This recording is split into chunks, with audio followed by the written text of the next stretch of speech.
right, it's taking us live.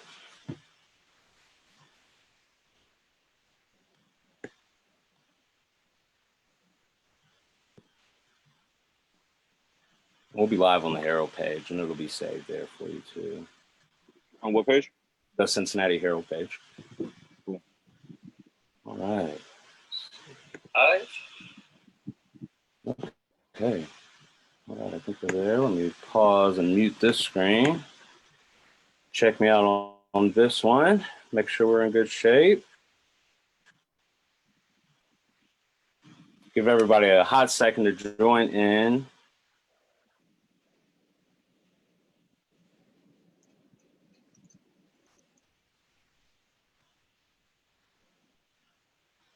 All right, if you're joining us, thank you for being here. Welcome to the Influencers. We're going to get started here in about 2 minutes just to be respectful of everyone's time.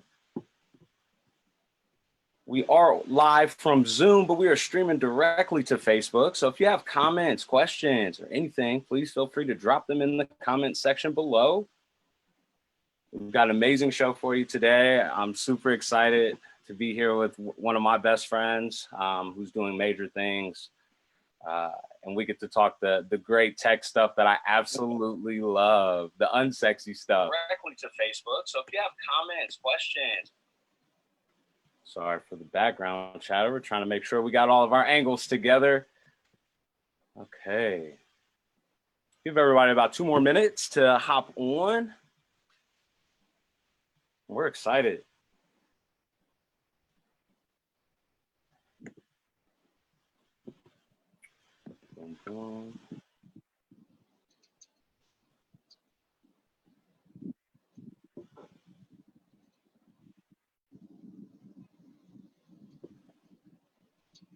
All right. Welcome to the Cincinnati Heralds, the Influencers, powered by the Cincinnati Herald.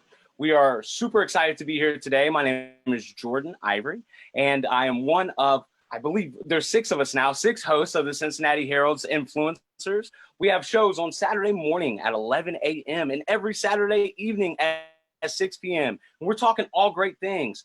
We have a book club. We have interesting topics about the entertainment that's happening around the city. But we also have phenomenal content talks as well. So my name is Jourdan Ivory. If you don't know me, I'm always around the Cincinnati Herald, helping out with all the multitude of things that we do. Super excited to be able to take our show virtual. If you guys joined us last week or 2 weeks ago for my last show with Jason Hightower, I really appreciate you. And please make sure you're tuning into each show. We're on live Saturdays at 11 as well as at 6 p.m. Okay, so be sure to check us out.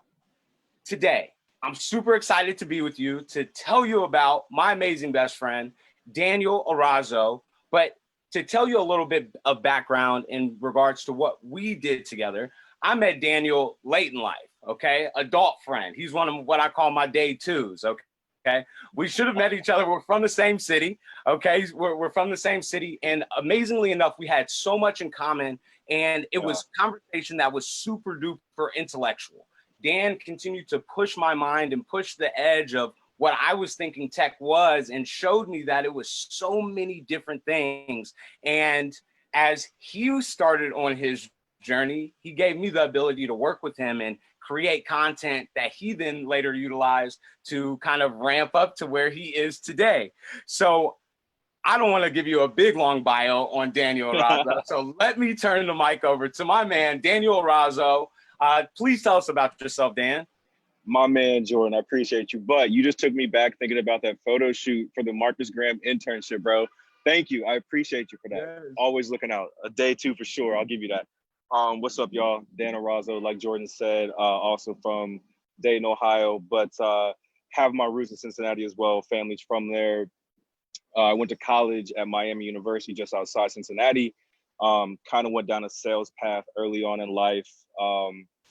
Then found my way back in Cincinnati, worked for the city as an analyst in the economic development department. And it's about that time when I really met Jourdan, and we were talking about, the things that we're interested in, specifically media and the culture, really, and just how that has fueled us as, young Black creatives, just young Black men in general, right? And just the impact it had in our lives and how we wanted to be a part of that conversation and help shape culture. and everything that comes out of it. Because we really, as a, we run things, everybody bites our culture, right? So I wanted to be a part of that conversation.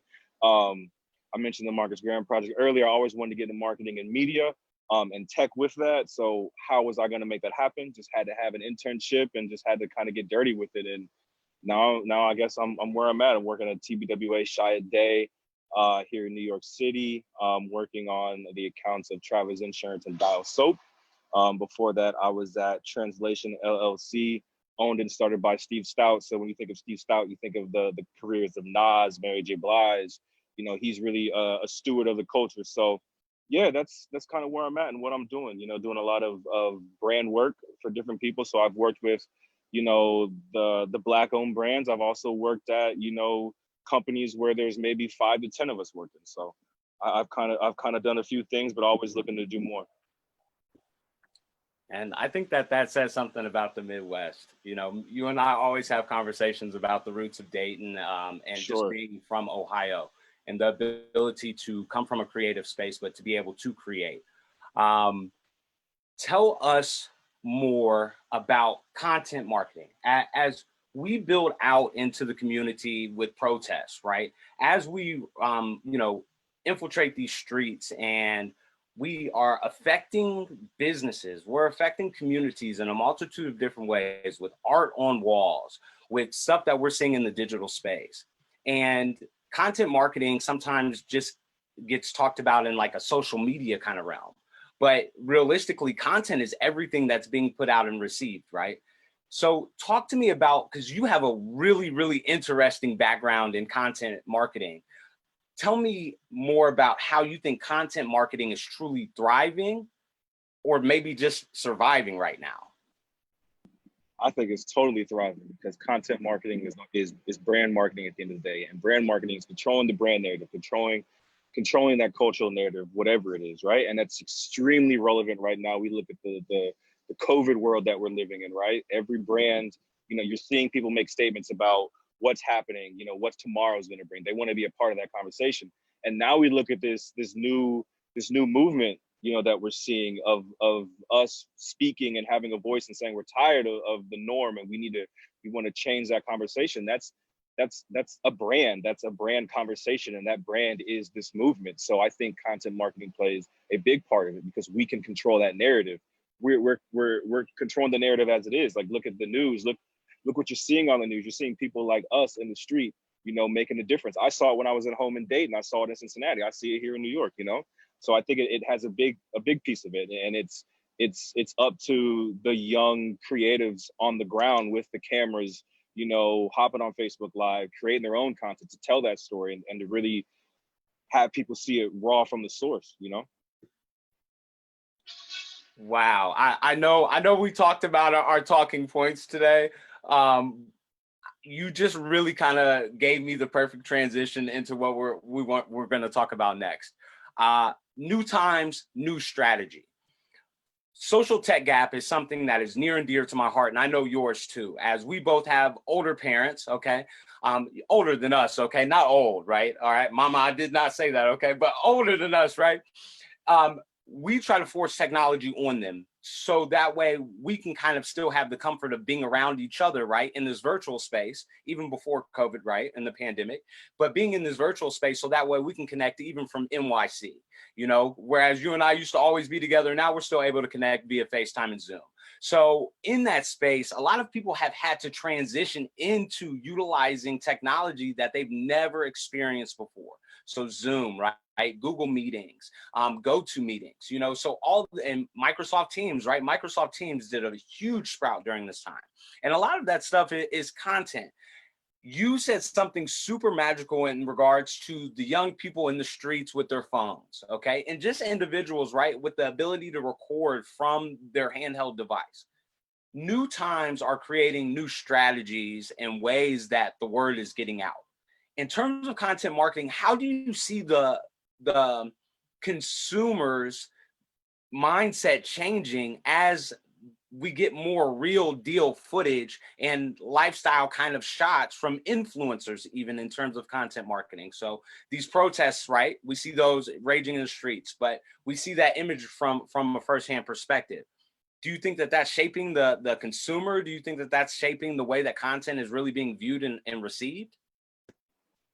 I think for sure. I think it's giving the consumer, that person with that voice that's trying to get their point across, is giving them like the biggest pedestal that they could have right now. I mean, you look at just so many things that are changing because of what's going on and people forcing a hand. You know, people are listening. Like what happened this week? You're seeing brands that we've seen in our parents' cabinets, our grandparents' cabinets, you know, talking about, we recognize that, you know, these figures are racist and we need to do better. Like how many times have you looked at a box of cream and wheat and thought that's a little funny, or looked at some Uncle Ben's rice or some Aunt Jemima's, you know, like these brands that you might not have never even thought that it could have changed like overnight, you know, like we recognize this. It's giving people a voice. It's giving strength to the movement, honestly.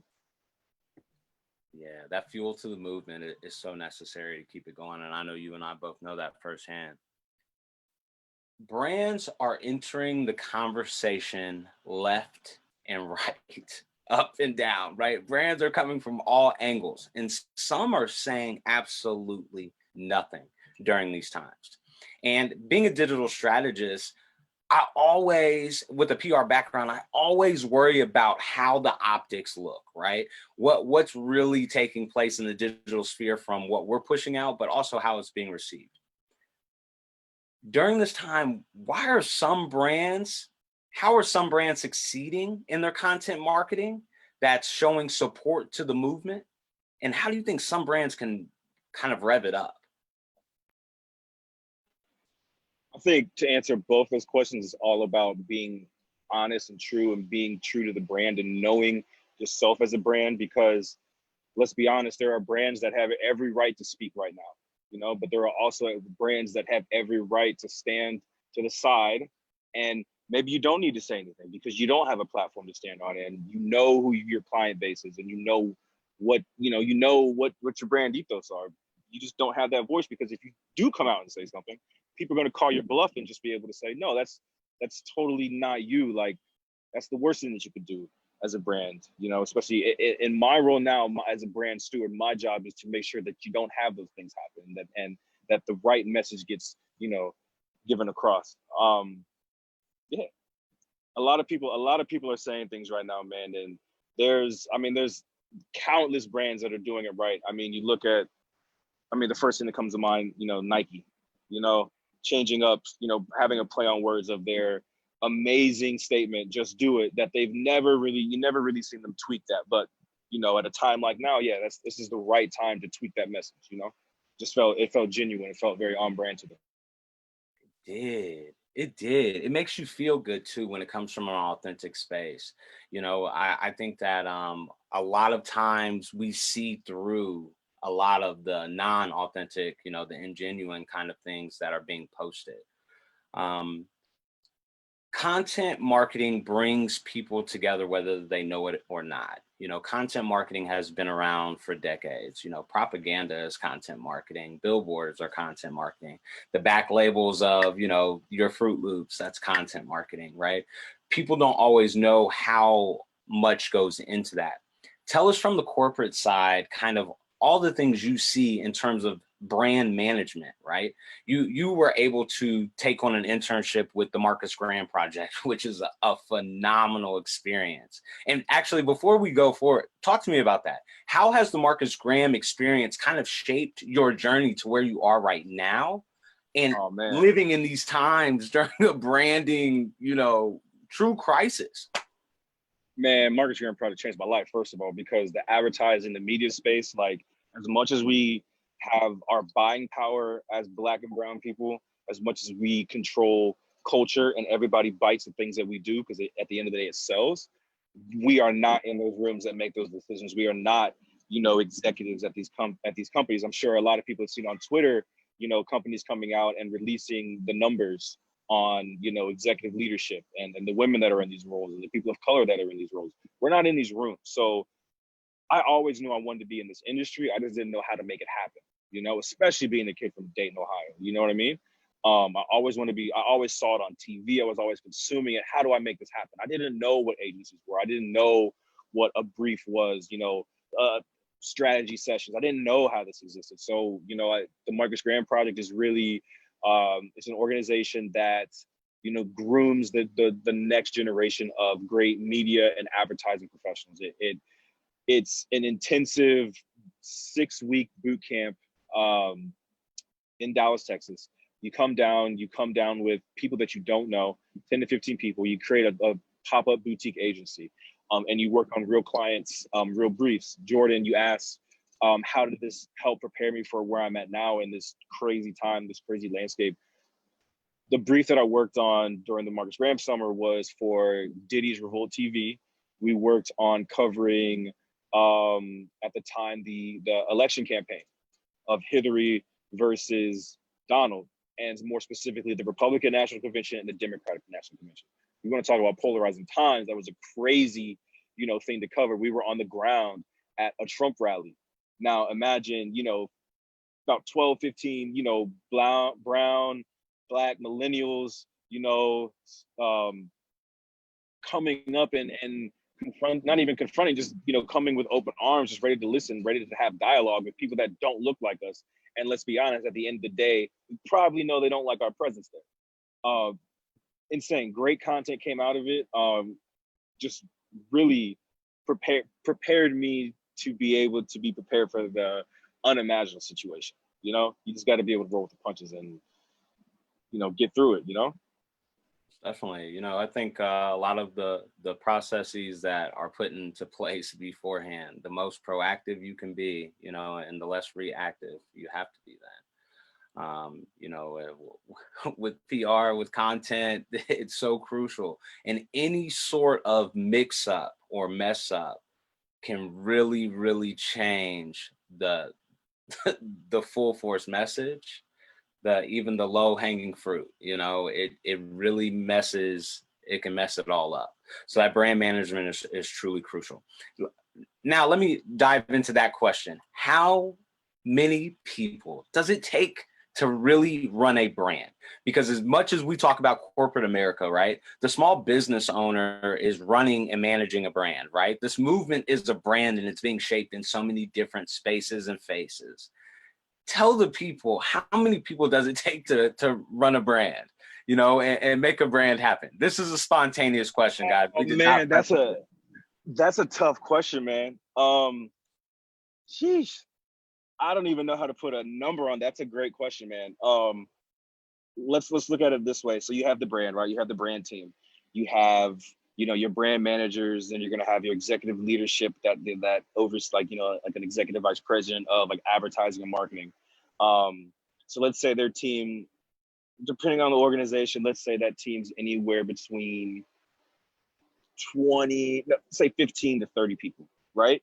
Then you're going to have their agency partners. So you're going to have people like myself from the creative agency that are going to create, you know, the online digital content, the commercials you see on TV, the banners you see on different websites, the animations you see on LinkedIn. Then you're going to have your PR team that's going to, you know, handle your PR. You're going to have your digital agency. I mean, like it could be upwards of 200 people.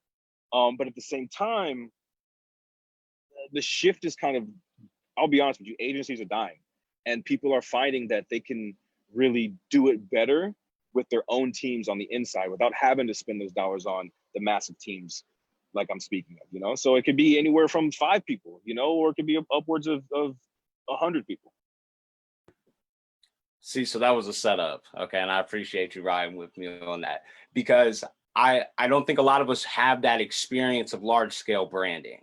You know, in Cincinnati, of course, there's not a whole, I mean, there's big agencies. LPK is huge, right? Procter & Gamble is huge, right? Kroger is huge.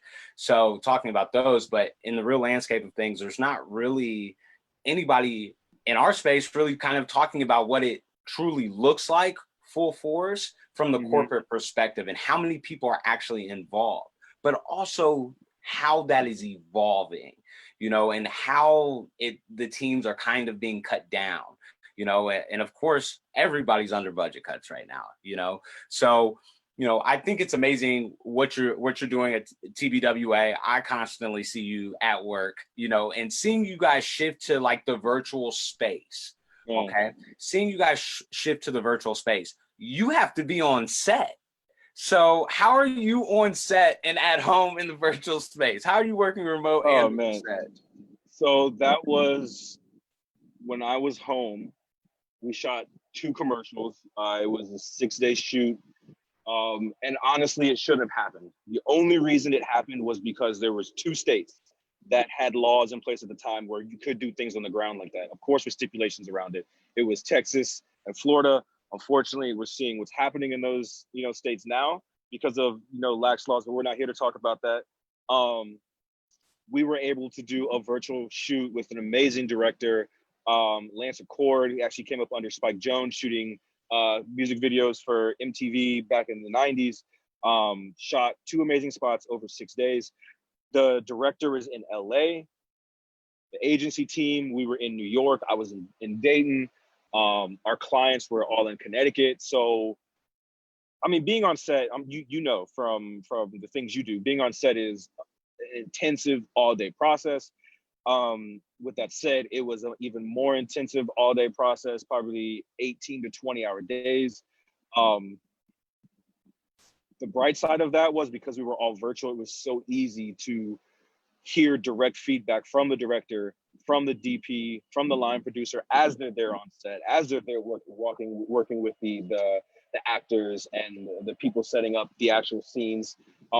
It made that part a little bit easier because you're not running to call your client, you're not running to go do this, you're not running to go do that. Everybody's central, everybody's in the same location. That's really cool. Being the program director at the Chamber, as soon as we got word that we couldn't have in-person events, we immediately had to, change to the virtual space. And we've been rocking on Zoom for almost 12 weeks. Yeah. The virtual space is different, but I think it is progressing the mindset of how things are being pushed out. Now, Dan, I got another surprise question for you, but I think it's something that you're going to really vibe with, okay? And if you are just tuning in with us today, you are watching the 6 p.m. show of The Influencers, powered by the Cincinnati Herald.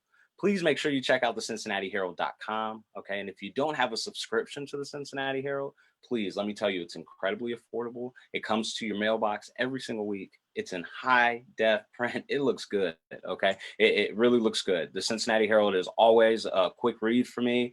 Going in, just seeing all this amazing news. We're one of the oldest Black newspapers in Cincinnati. And we are super, super excited to have our amazing guest here today, Daniel Erazo. Let's dive into this next question. What do you tell the young creative in 2020 as things are shifting and the landscape is new? Okay, the creative landscape is new. You were the one telling me, listen, Jourdan, you can do that. You can do this. These things are cohesive. This is your personal brand. You're the first person to really introduce me that my own work was really this true like branding sphere for even the small brands I was working with. What does the new creative and the upcoming creative, let's say, okay, because not necessarily young or new, right? What does the aspiring, the young creative, what do they need to know in this day and age? Oh man, love the curveball. Love the curveball question. Oh man, own your brand for one, right? Simple as yourself, like you just said, right? I recognize that in you, just hanging out in the garage back in the day, right? Yeah. So definitely own your own brand, but also take advantage of the resources and how globalized everything is now. There's no reason that if you're looking for an amazing developer, an amazing designer, that you shouldn't be talking to some 18-year-old whiz kid that's over in Thailand, or maybe find an amazing brand in Norway that is looking for your urban perspective on a certain thing. I don't even want to say urban perspective, but your perspective as a young Black creative out here, just get out there. Like, there's so many opportunities that are literally just hopping on the computer. I saw you make a leap. I was one of those friends that said, Dan, are you sure you want to leave your well-paying job and your nice corner loft in OTR that's very close to Gomez, right? To go to this internship, to take that leap. is this really something that you want to do? And you leaped, and brother, you soared, and you not only inspired us, but you've inspired so many more people. And the amazing work that you do with the Marcus Graham Project, as well as the brand management stuff that you do in corporate America, I think it's incredible, incredible, incredible that we are able to, I'm able to call you my brother, but we are able to have you in our community in this space. And having the Cincinnati Herald as the oldest Black newspaper in Cincinnati, that's a creative space, you know, digital media, print media. It's like kids don't know cassette tapes, right? They don't know the VHS tapes, right? Print media is still very much so alive. Sure. Last question for you, and then we will wrap up, okay? Talk to me about how you think print media can kind of level itself up to be cohesive in the digital space. I think it's going to take something very eye-catchy and that just amazing creative that just off the aesthetic of just looking at it that's going to draw you in, because at least to me, there's something about tangibly holding something and reading it and feeling it in your hands and being able to run your fingers over the typography, and like just the feeling the weight of the paper, and like, you know, maybe you up the quality on your paper weight, you know, like on your resources, you know, give it some quality. You know, I think there's something special in a physical copy that I don't think digital will ever be able to come to that same feeling, at least to me. And maybe I don't know anything, but who knows? I think you know a lot, brother. I think you know a whole lot. And, you know, it's kind of like records, right? People say records were gone. And I mean, shoot, I've got more records than I got CDs today, you know? So some things are just here to stay. And I really appreciate you being here today. This is phenomenal talk about content marketing. In this day and age, it is truly, truly necessary to be aware of what's being pushed out, who's pushing it out, and, you know, what it really, really means. And I appreciate you for dropping the gems today, brother. I really do. You know, talking about being in those spaces and how you did what you've done. There's you've trailblazed a lot. You really have. There were a lot of us that were scared to make that leap, and watching you make that leap, a lot of us did, you know, including myself. So I really, really appreciate all the things that you're doing. How can we connect with you, man? Man, I'm everywhere on all the social. LinkedIn, if you want to find me professionally, just look me up, Daniel Erazo, Daniel Daniel, last name is Erazo. You'll find me working for a company, TBWA there. Same on Facebook, Instagram, Esteban Live, ESTEBAN Live _. You can find me there. Reach out. I'm always an open book at all times, especially anybody looking for any knowledge on the industry, anybody that's an Ohio creative, anybody that looks like me. I'm always there to lend an ear and just to chat it up. Always love. Man, incredible, truly incredible. Daniel, thank you for being here with us. Again, thank you for doing your thing. You're tuned in to The Influencers, hosted by Jourdan Ivory and powered by the Cincinnati Herald. We have shows every Saturday at 6 p.m., but also at 11 a.m. And you're catching the 6 p.m. hour right now. And if you're watching the recap, we appreciate you tuning in. If you have any questions, feel free to reach out to us. Check out our website at thecincinnatiherald.com. Okay. And also be sure to check us out on all of our social medias. If you have questions, feel free to reach out to us here on Facebook. Okay. And we are super, super excited for next week. Okay. So please stay tuned. Let's see. Nita said, thank you for the information. Keep doing what you're doing. Thank you, Nita, for tuning in. We truly appreciate you. We look to see you guys next Saturday, 11 a.m. Please tune in. Cincinnati Herald's Influencers. Thank you, guys. Have a good day.